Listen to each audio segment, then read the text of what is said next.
Lights के खर्च बहुत ज्यादा है। अब जाहिर सी बात है कि जो ग्रुप किसी तरह से फंड इकट्ठा करके अब ड्रामे कर रहा है, तो उनकी वो मजबूरी हो जाती है कि वो कंसेप्चुअल डिजाइन पे काम करेंगे ही। उनके काम जाहिर सी बात है कि वो 4 शिफ्ट 5 शिफ्ट टेक्निकल रिहर्सल के लिए नहीं ले सकते। तो ये एक प्रॉब्लम होता है। इसलिए आप अक्सर देखेंगे दिल्ली का जो प्रोडक्शन होता है, उसमें लाइट्स का बहुत ज्यादा, एक प्ले का दूसरे प्ले और तीसरे प्ले के साथ सिमिलरिटीज बहुत ज्यादा होती है। तो ये उनकी असल वजह यही है कि बहुत ज्यादा वहाँ एक्सपेंसिव हो जाता है थिएटर करना। लेकिन हमारे यहाँ कोलकाता में वैसा वैसा सिचुएशन नहीं है। यानी हम बगैर टेक्निकल रिहर्सल के स्टेज पे नहीं आ पाते हैं। यानी हमारे पास 8-10 टेक्निकल रिहर्सल तो होते ही हैं। तो वजह बस वही है।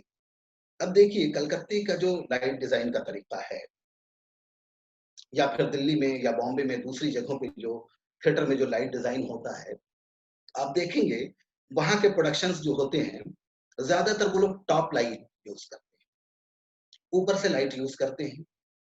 और एक और लाइट है जो पिछले 5, 7, 8 साल से बहुत ज्यादा यूज किया जा रहा है थिएटर में, वो एलईडी लाइट है, जो बड़ा अजीब लगता है। किसी सीन के लिए बहुत अच्छा है, वो लाइट होना चाहिए, उस तरह की लाइट्स भी जरूरी है। लेकिन एलईडी लाइट बगैर किसी मतलब के जला देना या फिर टॉप लाइट करना, अब टॉप लाइट की जो खराबी है मैं आपको बताऊं, ऊपर से जब लाइट दी जाती है, तो ये जो लाइट का सोर्स है, ये हमारे आंख को इस तरफ से शैडो ज्यादा देने लगता है। यहाँ पे शैडोज आ जाते हैं, लिप्स के पास शैडोज आ जाते हैं। जाहिर सी बात है कि हमारे पास उतने रिसोर्सेज नहीं है कि मैं टॉप से बहुत ज्यादा लाइट्स लगा दूं। यानी एक सीन को, इस आंख के इस एरिया को हाईलाइट करने के लिए हमें 3 साइड से टॉप लाइट देना पड़ेगा। तो ये मुश्किल हो जाता है। इसीलिए कलकत्ते का जो थिएटर है, वहां देखिएगा आप, टॉप लाइट का इस्तेमाल बहुत कम होता है। वो जोन लाइट के लिए इस्तेमाल करते हैं। हमारे यहाँ क्रॉस लाइट ज्यादा होता है, विंग्स के साथ स्टैंड से जो क्रॉस लाइट इस तरह से लाइट्स आती है, तो क्या है कि तमाम कैरेक्टर चेहरे का हाईलाइट होता है और वो पोर्टेबल भी होता है। वजह ये है कि टॉप लाइट के लिए जरूरी है कि ऊपर में बीम का होना जरूरी है, स्टेज में, हॉल में, जो हमें हर ऑडिटोरियम में नहीं मिलता है। और अगर मिलता है तो हमने जो पोजीशन बना रखा है स्टेज पे, उस जगह पे ना होकर किसी दूसरी जगह पे मिल जाता है। लेकिन क्रॉस लाइट के साथ ये एक आसानी होती है कि हम जैसे भी जिस,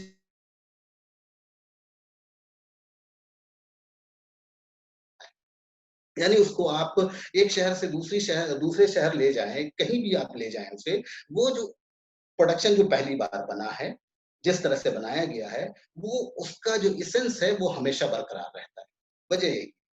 लेकिन दिल्ली के थिएटरों में अब जैसे कोई भी इस तरह का जो ग्रुप काम कर रहा है, मैं उसकी बात कर रहा हूँ।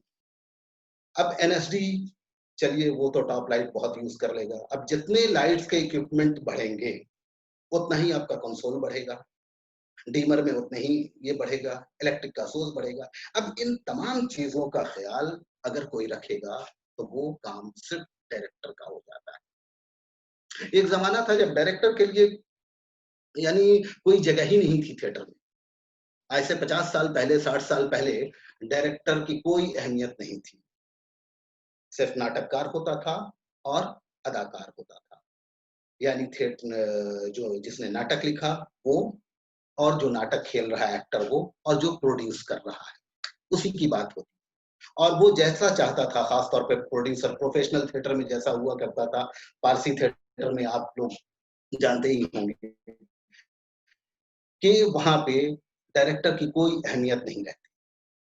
लेकिन जब एक बदलाव आया, यानी मॉडर्न थिएटर में जो थिएटर करने का जब तरीका एक बदला, तो वहां पे सारी रिस्पॉन्सिबिलिटी और तमाम चीजें डायरेक्टर्स के हाथ में आ गई। और डायरेक्टर्स के हाथ में आने की वजह यही है कि डायरेक्टर, ज्यादातर आप देखेंगे उस तरह का प्रोडक्शन ज्यादा कामयाब होता है जिसमें स्क्रिप्ट रीडिंग के प्रोसेस से ही, या तो डायरेक्टर खुद डिजाइनर है, उनके साथ बैठा हुआ रहा, हमारे यहाँ कोलकाता में तापस सेन जो बहुत बड़ा नाम है, जो थे हमारे यहाँ, और खालिद चौधरी जो सेट डिज़ाइनर थे, इन्होंने कभी भी कॉन्सेप्चुअल डिज़ाइन से डिज़ाइन नहीं किया थिएटर। उत्पल दत्त हमारे यहाँ का बहुत बड़ा थिएटर डायरेक्टर माना गया। उत्पल दत्त के यहाँ जो काम करने का तरीका था, उत्पल दत्त जो काम करते थे, ज़्यादातर उन्होंने उत्पल दत्त के तमाम ड्रामों में तपस सेन की लाइट रही है और खालिद चौधरी का सेट डिज़ाइन रहा है। ये लोग पूरे प्रोसेस में बने रहते थे। अब ये प्रोसेस में बने रहना, यहाँ पे जो चैलेंज हो जाता है हमारे लिए, एक थिएटर निर्देशक के लिए, कि भई किसी डिज़ाइनर को इतने दिन तक कैसे वो एंगेज कर के रख सके। ज़ाहिर-सी बात है, डिज़ाइनर है वो तो पैसे लेंगे। अब कितने दिन तक का हम पैसा देंगे? ये समस्या आई है हमारे साथ। तो अब ज़्यादातर प्लेयर्स जो पोर्टेबल या जो हम यहाँ से लेकर कहीं भी दूसरी जगह चले जाएँ और उसको खेल सकें, उस तरह के ड्रामों को खेलने का एक रुझान पैदा हुआ और ये कमाल भी डायरेक्टर का है। यानी कम से कम इक्विपमेंट में ड्रामे खेले जाने लगे, कम से कम लाइट्स का इस्तेमाल किया जाने लगा, कम से कम स्टेज का इस्तेमाल किया जाने लगा। अभी पिछले साल हम लोगों ने एक नेशनल थिएटर फेस्टिवल किया था, जो हम हर साल करते हैं जश्न-ए-रंग के नाम से। उसमें हमारे जयंतो देशमुख जो हैं, जयंतो देशमुख दादा आपका जो प्ले आया था नट सम्राट, उसमें यही खूबी, उसमें लाइट्स पे किसी तरह का तामझाम नहीं किया गया। सेट को मिनिमाइज़ करके सेट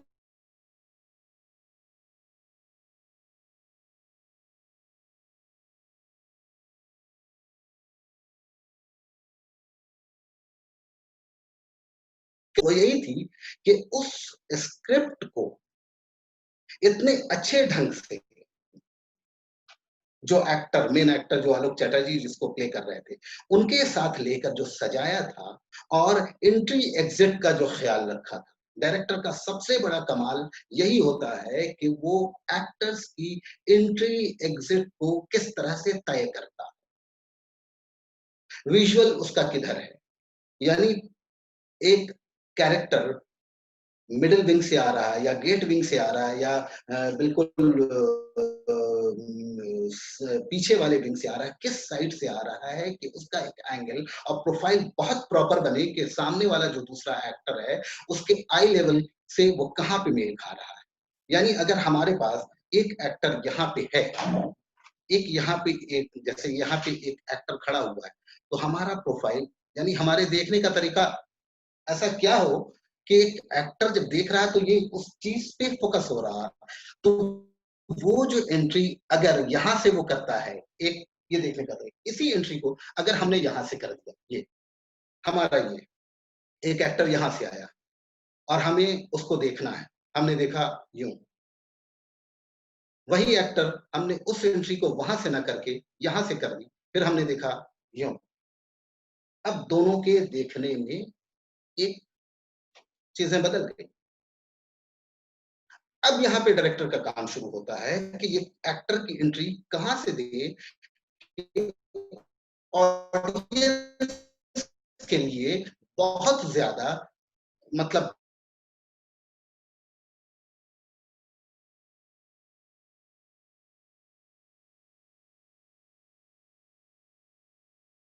हो जाते हैं, लेकिन आलोक चैटर्जी की एक्टिंग से ज़्यादा जो उसकी खूबी थी उस प्रोडक्शन की, उस प्ले के एक्टर्स की एंट्री एग्ज़िट कि किस एंगल से वो आ रहा है, किधर से आ रहा है और किधर जा रहा है। तो ये सब चीज़ें रह जाती हैं कि एक डायरेक्टर को तमाम चीज़ों के साथ लेकर चलना पड़ता है कि वो कैसे, किस तरह से काम करे। अब रहा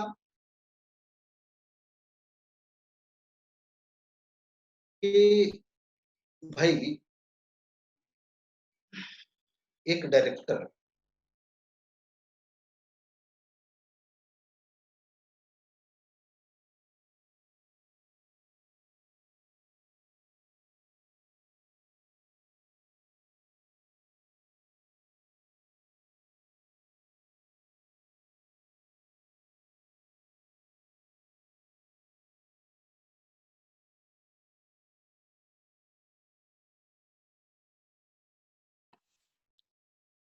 कनेक्शन कुछ कट रहा है क्या? हेलो, आवाज नहीं आ रही है। हाँ सर, कनेक्शन डिस्टर्ब हो रहा है बहुत ज्यादा। अच्छा, बीच में आपकी वीडियो काफी अटक रही है। अटक रही है क्या? मुझे लगा कि मेरे अभी तरफ ठीक से। है? हाँ, अभी ठीक है सर। अच्छा अच्छा, एक मिनट में थोड़ा सा वाईफाई का कनेक्शन देख लूं ठीक से। मेरे ख्याल में अभी तो कनेक्शन ठीक है।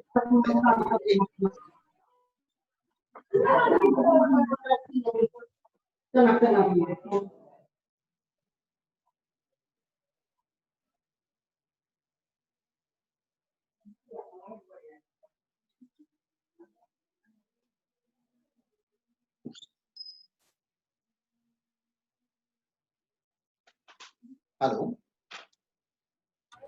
अभी ठीक है क्या? हाँ सर, ठीक है। एक्चुअल में वेदर भी बदल रहा है, हमारे यहाँ पर बारिश हो रही है। हाँ, ये वजह हो सकती है, इसलिए कि मैं देख रहा हूँ मेरा कनेक्शन सही है। हाँ। जी, हाँ। तो सर मैं यदि सब आपको जगह बारिश हो रही है अम्मा, सब जी, जगह बारिश हो रही है। सर यदि मैं आपको होस्ट कर दूं तो ठीक रहेगा क्या? जैसा करें आप, जैसा बेहतर समझें। हाँ, क्योंकि यदि मेरी तरफ से प्रॉब्लम आ रही है तो फिर बाकी लोगों को भी डिस्टर्ब होगा। जी जी, ठीक है, आप होस्ट कर दीजिए, मैं थोड़ा ओके। सा उसको ये देख लेता हूँ। हाँ हाँ। इधर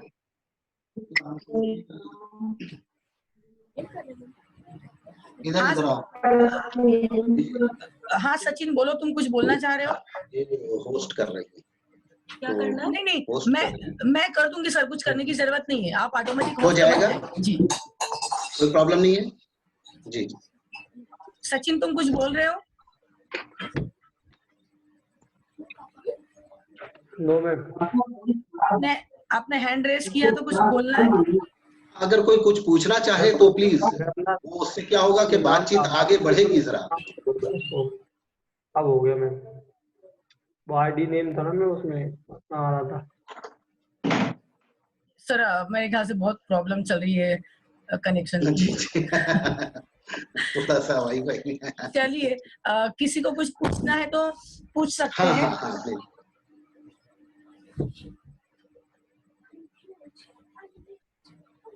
मैम आवाज बहुत बहुत ज्यादा कट कट के आ रही है, कुछ सुनाई नहीं दे रहा ठीक से। जी मैम, वो आवाज बहुत कट रही है। चलिए, मैं सर को होस्ट कर देती हूँ, क्योंकि मेरे यहाँ से हो सकता है बहुत ज्यादा आंधी तूफान आ रहा है, तो बारिश की वजह से कुछ दिक्कत होगी। जी मैम। एक मिनट, सर फिर वो वीडियो कट जाएगी सर, आपकी तरफ से। आप चलिए सर, चलने दीजिए, क्लास चलने दीजिए। ठीक है ठीक है। नहीं, अब पूछना चाहे तो बोलिए, किसी से कुछ पूछे तो क्या है कि उससे बातचीत थोड़ा अलग तरीके से हो पाएगी। जी नहीं जी। तो क्या होगा कि मेरे जहन में जितनी बात है मैं बोलता चला जा रहा हूँ। कोई सवाल करे तो ज्यादा बेहतर होगा। सर इसी मतलब मेरा एक सवाल था सर। सर एक निर्देशक को किन गलतियों से बचना चाहिए?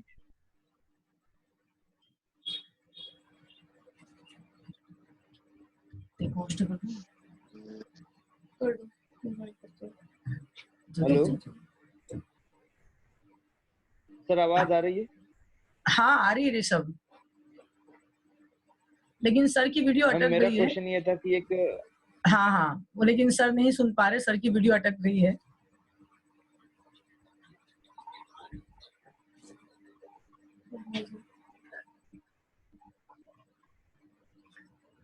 हेलो, 2 मिनट सर को अपीयर होने दो, फिर देखते हैं। ओके। और पूछिए, मैं तो कह रही हूँ कि आप बहुत जितना पूछ सकते हो उतना पूछिए।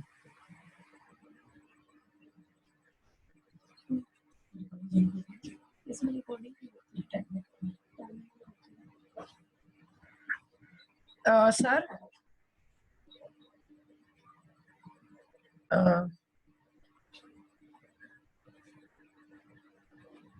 मैम यहाँ पे मेरे भी बहुत ज्यादा नेटवर्क कम है मैम। हाँ, एक्चुअल में तूफान हो रहा है बाहर। यस मैम, बारिश का मौसम यहाँ पे भी हो रहा है। मैम हमारे यहाँ तो अभी ओले गिरे हैं। अरे बाप रे। थोड़ी देर पहले।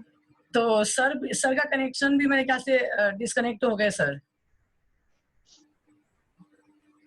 मैम मैं चलिए ये चाहता हूँ कि आप एक बार उनसे बात कर लीजिए और हम इस क्लास को कल भी कंटिन्यू कर सकते हैं मैम, हाँ हाँ एक्चुअल क्योंकि में हमारे पास यस मैम, हमारे पास बहुत सारे क्वेश्चन हैं जो हमें ऐसा लग रहा है कि सर से पूछना चाहिए, क्योंकि आज नहीं हाँ तो कल हम भी कोई आवाज नाटक कटी थी। हाँ, फिर से जरा सवाल फिर से करेंगे, मैं सुन नहीं पा रहा था कुछ भी।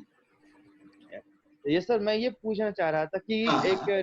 निर्देशक को किन किन गलतियों को मतलब कौन कौन सी गलतियां नहीं करना चाहिए।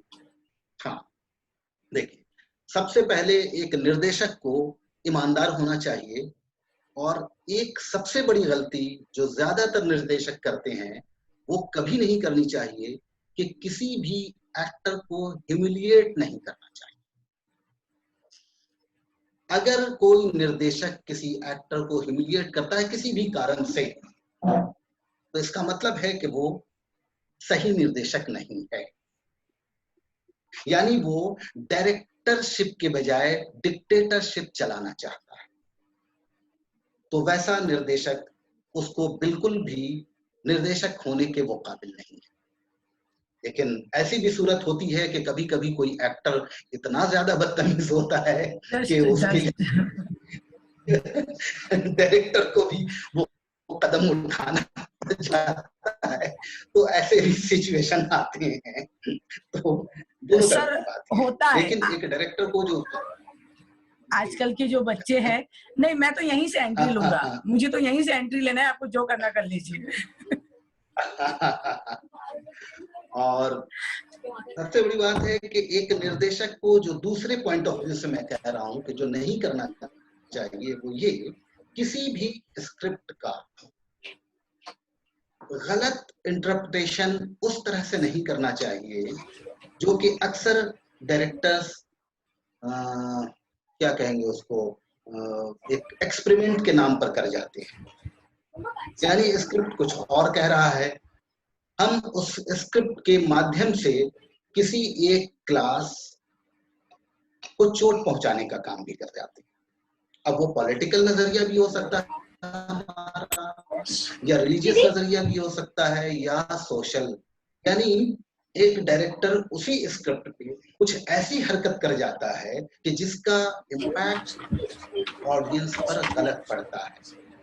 प्रेमचंद ने एक बात कही थी लेखकों को लेकर कि बड़ा लेखक वो है जो लिखना जानता है, वो बड़ा लेखक नहीं है। बड़ा लेखक वो होता है कि वो ये जाने कि उसे क्या नहीं लिखना। आवाज गई मेरी या नहीं? यानी असल चीज ये है कि एक डायरेक्टर या एक फनकार जो राइटर है, उसका कमाल इसमें नहीं है कि उसने कुछ कर दिया या करके दिखा दिया, या उसने लिख दिया और जो चाहा उसकी मर्जी थी उसने लिख दिया। वो बड़ा नहीं है, बल्कि बड़ा वो होता है कि उसको मालूम है कि ये चीज नहीं लिखना चाहिए, ये चीज नहीं दिखाना चाहिए, और ये काम नहीं करना चाहिए। अगर ये समझ रखता है तो इसके मतलब है कि वो अच्छा राइटर है, डायरेक्टर है, एक्टर है। और कुछ सवाल?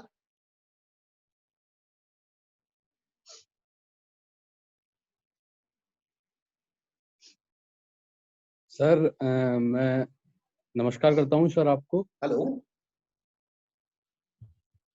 सर आप, ओम सर, मैम, जयंत सर, हाँ और सर सभी को नमस्कार करता हूं। जी हाँ नमस्कार। सर मैं ये पूछना चाह रहा था कि जब एक्टर और एक डायरेक्टर जब दोनों साथ में काम करते हैं, एक्टर क्या करते हैं? तो सर ये एक एक्टर और एक डायरेक्टर जब साथ में काम करते हैं, सर आवाज आ रही है? हाँ हाँ आ रही है, बोलिए। हाँ सर, जब एक एक्टर और एक डायरेक्टर साथ में काम करते हैं तो ये कितना महत्वपूर्ण होता है कि हमें निर्देशन डायरेक्टर की बात को समझना चाहिए। क्योंकि हाँ सर एक्टर अपने बारे में सोचता है कि मैंने इतना कार्य किया और मेरा कार्य करने के बाद मेरा कार्य खत्म हो गया, और निर्देशन पूरा पूरे नाटक के बारे में सोचता है। निर्देशकार डायरेक्टर जो है वो पूरे नाटक के बारे में सोचता है, वो हर चीज को एक एक पहलू को उठाकर रखता है। तो ये कितना महत्वपूर्ण है सर कि हमें डायरेक्टर के साथ चलना चाहिए, उनकी बात को और उनके व्यू को समझना चाहिए। देखिए, एक डायरेक्टर जब पहली बार वो स्क्रिप्ट चुनता है, वो स्क्रिप्ट एक्टर, ऑडियंस, डिजाइनर, पूरा रिहर्सल का प्रोसेस, प्रोडक्शन, इवन प्ले की एडवर्टाइजमेंट और मार्केटिंग से लेकर तमाम चीजें उसके जहन में होती हैं और एक मुकम्मल खाका उसके पास होता है। लेकिन एक एक्टर जब किसी स्क्रिप्ट पे किसी कैरेक्टर के साथ जब काम करता है तो वो सिर्फ अपने कैरेक्टर पे ही फोकस करता है और उसको करना भी चाहिए। यानी एक एक्टर की जिम्मेदारी यही होती है कि वो सिर्फ अपने कैरेक्टर पे काम करे और अपने को एक्टर्स के साथ तालमेल बैठाए। और साथ में जो सबसे ज्यादा जरूरी है, अपने डायरेक्टर के ऊपर पूरा कॉन्फिडेंस और विश्वास होना चाहिए। यानी उसका जो डायरेक्टर है उससे जो बात कह रहा है वो सही कह रहा है। और अगर एक्टर को लगता है कि नहीं, डायरेक्टर की जो बात है वो उस तक नहीं समझ में आ रही है, तो उसको डिस्कशन में जाना चाहिए। एक लॉजिकल डिस्कशन, एक हेल्दी डिस्कशन हो डायरेक्टर के साथ, तो क्या है कि डायरेक्टर को भी काम करने का एक अलग मौका मिलता है और एक्टर भी अलग तरीके से काम कर पाता है और एक अच्छी चीज बनकर आती है। लेकिन एक एक्टर अगर वो ये बिलीव करता है कि भाई वो तो अच्छा कर रहा है या अच्छा कर रहा था और डायरेक्टर ने उससे नहीं करवाया या नहीं किया, तो फिर वैसे एक्टर के लिए मेरा यही सजेशन है कि उस डायरेक्टर को छोड़कर फौरन निकल जाना चाहिए। यानी फिर जाहिर सी बात है कि वो एक हो सकता है कि उस एक्टर के अंदर में वो कैपेबिलिटी है, वो जानता है, तो अगर उसको लगता है ऐसा कि डायरेक्टर उस तक बात नहीं समझ रहा है, तो फिर उसको उसके साथ काम नहीं करना चाहिए। लेकिन डायरेक्टर के साथ एक्टर का अंडरस्टैंडिंग बहुत जरूरी है। यानी डायरेक्टर की भी ये रिस्पॉन्सिबिलिटी है कि वो एक्टर को पूरे तौर पे समझे। एक्टर किस तरह से कहना चाहता है, एक्टर किस बात पे ज्यादा जोर देना चाहता है। हो सकता है कि डायरेक्टर जिस चीज को कह रहा है, जिस टेक्स्ट पे काम कर रहा है, वो उसका मेंटल, एक्टर का और फिजिकल अलाउ नहीं कर रहा है।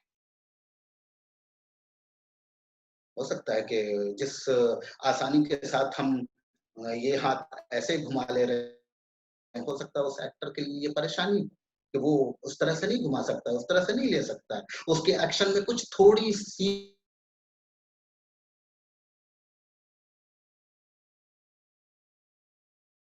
में कितना अंदर जाता है। तो डायरेक्टर का यहाँ पे काम होता है कि किसी टेक्स्ट को जबान से अदा करना या आंख के एक्सप्रेशन के जरिए हम किसी कैरेक्टर को बता रहे हैं। डायरेक्टर ये कोशिश करे उस एक्टर को समझाने की कि भाई ये वाला जो टेक्स्ट है तुमको यहाँ पर से इनएक्ट करना है, ये तुम्हारा बॉडी का हिस्सा है। यानी अगर तुम किसी से कुछ कह रहे हो तो उसका फोकस, उसकी एनर्जी यहाँ पे है, ये नहीं कि यहाँ पे। यानी आंख से अगर तुम किसी को देख रहे हो तो देखने के साथ साथ क्या तुम्हारी नसें यहाँ तक काम कर रही हैं, क्या ये ब्लीड यहाँ पे आ रहा है, क्या ये टेंशन अगर ये है।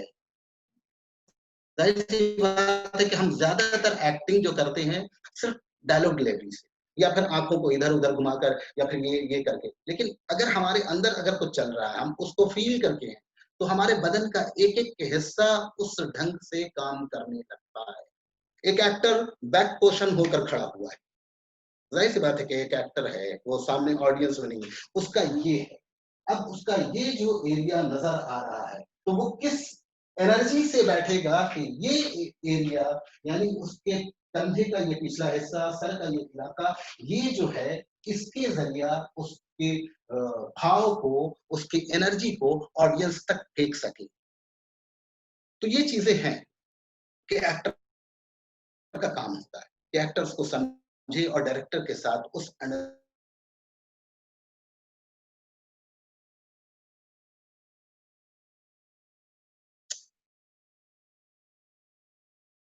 धन्यवाद सर। जी। और कोई सवाल कीजिए। नमस्कार सर, यस मेरा सर। नाम अनिकेत है। जी बोलिए। सर मैं ये पूछना चाहता हूँ कि हमने एक बात कई कई बार सुनी है रंगमंच में कि एक्टर को पूरी तरीके से अपने आप को डायरेक्टर के हाथों में छोड़ देना चाहिए और उस पे पूर्णतः विश्वास रखना चाहिए। सर ये बात अभी आपने समझाई भी, लेकिन सर ये कितने प्रतिशत सही है और हमें इस बात को मानना चाहिए या ये? नहीं, ये बिल्कुल सही सवाल है। देखिए, एक एक्टर को डायरेक्टर के हवाले छोड़ देना चाहिए। अब सवाल यहाँ पे पैदा होता है कि वो एक्टर डिजाइन्ड एक्टर है या नया एक्टर है। डायरेक्टर तजुर्बा रखता है अपना या डायरेक्टर नया है। अब जाहिर सी बात है कि मैं अगर एक नया डायरेक्टर हूं और मेरे पास एक सीनियर मोस्ट एक्टर अगर आ जाता है काम करने के लिए, तो जाहिर सी बात है कि वहां पे डायरेक्टर उस एक्टर से सीखता है। अब मिसाल के तौर पर मैं बताऊं, 2009 में मैंने एक प्ले किया था रंगकर्मी के लिए। बहुत दुखद खबर है कि अभी उषा दी हमारे साथ नहीं रही और रंगकर्मी के लिए वो प्ले मैंने डायरेक्ट किया था, जो 5 औरतों की कहानी थी, 5 औरतें किरदार थी। उसमें मेन कैरेक्टर उषा दी ने किया था। अब जाहिर सी बात है कि 2009 में मैं और छोटा था, बहुत छोटा, उषा दी से बिल्कुल उषा दी के बेटे के बराबर। तो वहां पे एज ए डायरेक्टर मैं सीख रहा था उनसे। फर्क समझ में आया? यानी एक डायरेक्टर भी एक सीनियर एक्टर से बहुत कुछ सीखता है, सीखने के प्रोसेस में जाता है। अब एक एक्टर जो नया है, जिसने अभी अभी अदाकारी शुरू की है, और अगर वो ये समझता है कि भाई उसकी बात को महत्व नहीं दिया जा रहा है या उसको ये नहीं समझा जा रहा है, तो सबसे पहले ये देखने का है कि उसके अंदर वो क्वालिटी है या नहीं है। क्या वो कैपेबल है, या फिर कुछ एक्टर वैसे होते हैं जिनको एक अपना एक वो करने की एक आदत होती है। और एक चीज याद रखिएगा, जिंदगी का एक तजुर्बा है, वो हम हो, आप हो या कोई भी हो, जब हमारी स्टडी कम होती है, जब हम किसी चीज को का ग्रहण बहुत कम करते हैं, तो हमें अक्सर ऐसा महसूस होता है। आप कोई भी, अगर आप किस स्टेज में है नहीं पता, आप अभी कोई एक टेक्स्ट पढ़िए, कोई भी एक प्ले पढ़िए, ऐसा आप कोई भी इंडियन प्ले आप आषाढ़ का एक दिन पढ़ लीजिए, या फिर आप ग्रीश कर्नाड का ययाति नाटक अभी पढ़िए, अच्छे से पढ़िए।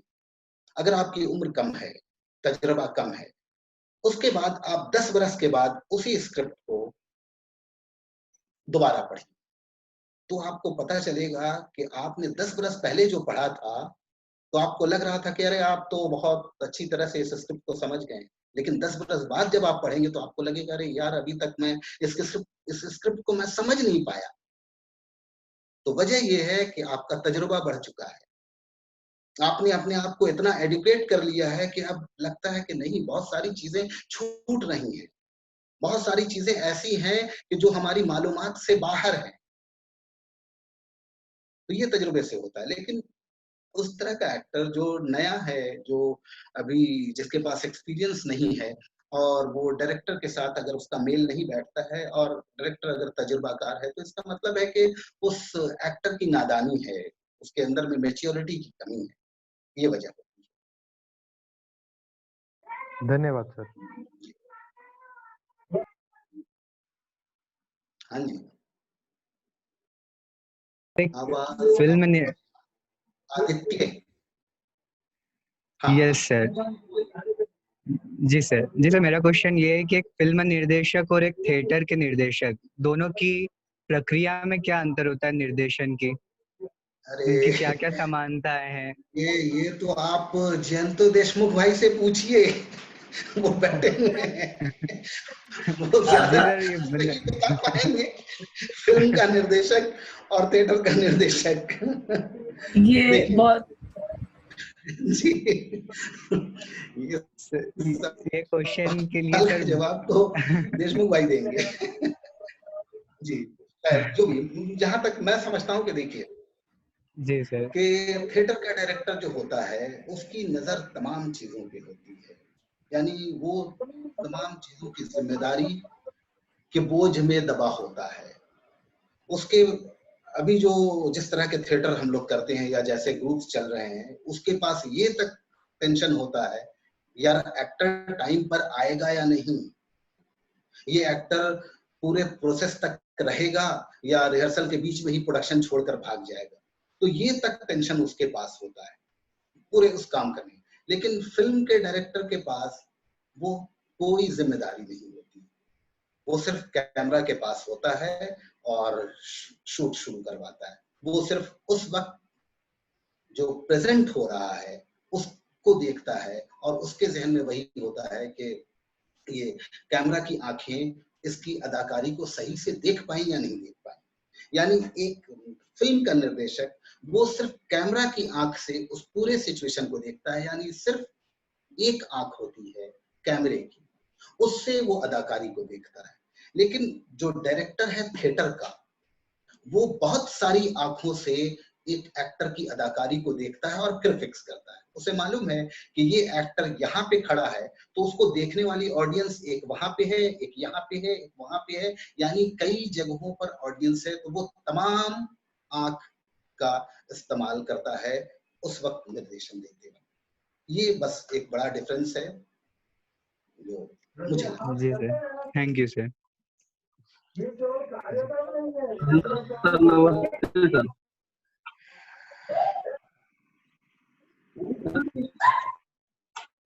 हेलो नमस्ते सर, मैं गौरव बोल रहा हूँ सर। नमस्ते। सर मेरा क्वेश्चन है कि एक निर्देशक, कुछ निर्देशक सर ऐसे होते हैं जो स्क्रिप्ट पहले याद करा देते हैं एक्टर्स को, उसके बाद होते हैं कि तो हाँ, मैं आपकी बात तो समझ गया, आप क्या कहना चाह रहे हैं। हेलो जी सर, सुन रहा हूँ।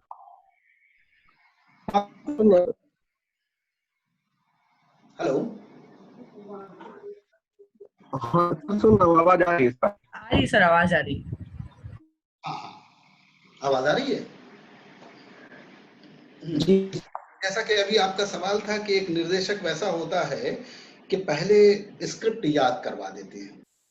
देखिए, ये हर किसी का अपने काम करने का तरीका है और मैं इस पे कोई कंडेम नहीं करना चाहता, लेकिन सबसे अच्छा प्रोसेस वो होता है कि स्क्रिप्ट याद करने से पहले स्क्रिप्ट के सीन और सिचुएशन को पहले खूब डिस्कस किया जाए और उसको फ्लोर पे इम्प्रोवाइज किया जाए। उससे क्या होता है कि बहुत चीजें अलग अलग तरीके से खुलकर सामने आ जाती हैं। बहुत सारी चीजें जो पढ़ते वक्त हमें नहीं समझ में आती है, लेकिन उसी को अगर हम चलते हुए, खड़े होते हुए, कुछ मूवमेंट लेते हुए पढ़ते हैं तो वो चीजें बदलना शुरू हो जाती हैं। उसके बाद हम चीजों को अलग अलग तरीके से करना शुरू करते हैं।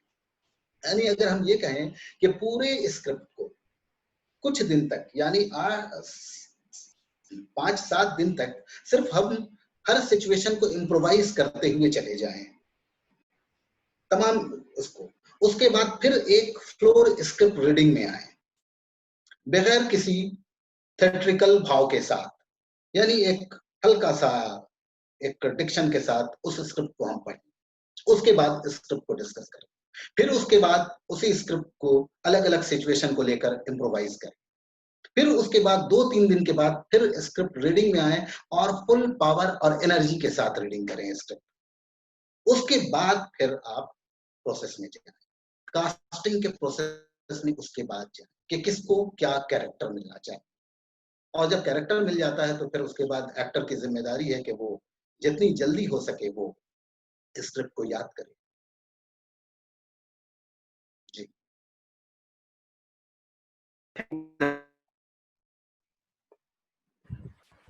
Thank you sir.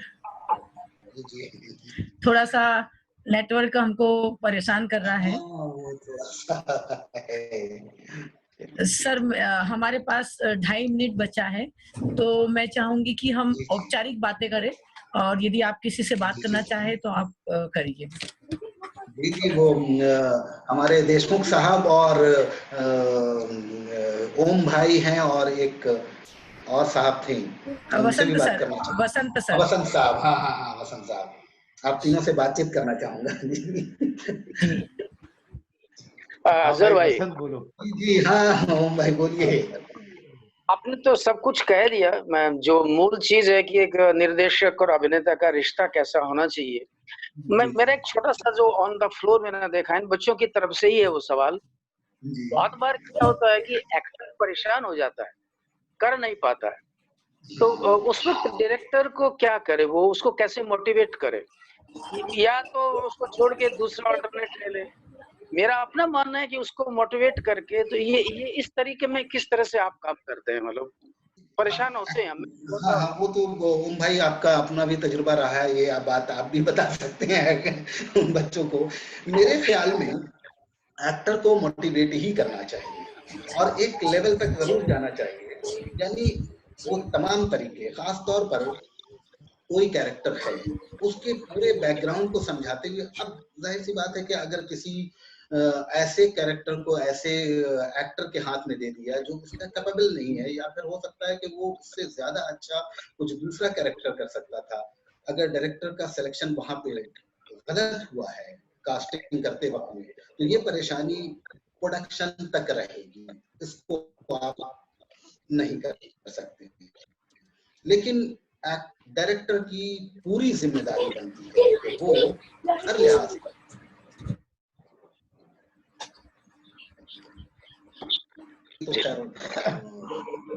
सर हमारे पास लास्ट मिनट बचा है, कभी भी वीडियो कट सकती है। मैं सच में आपका दिल से आभार देती हूँ और हम फिर से जुड़ेंगे।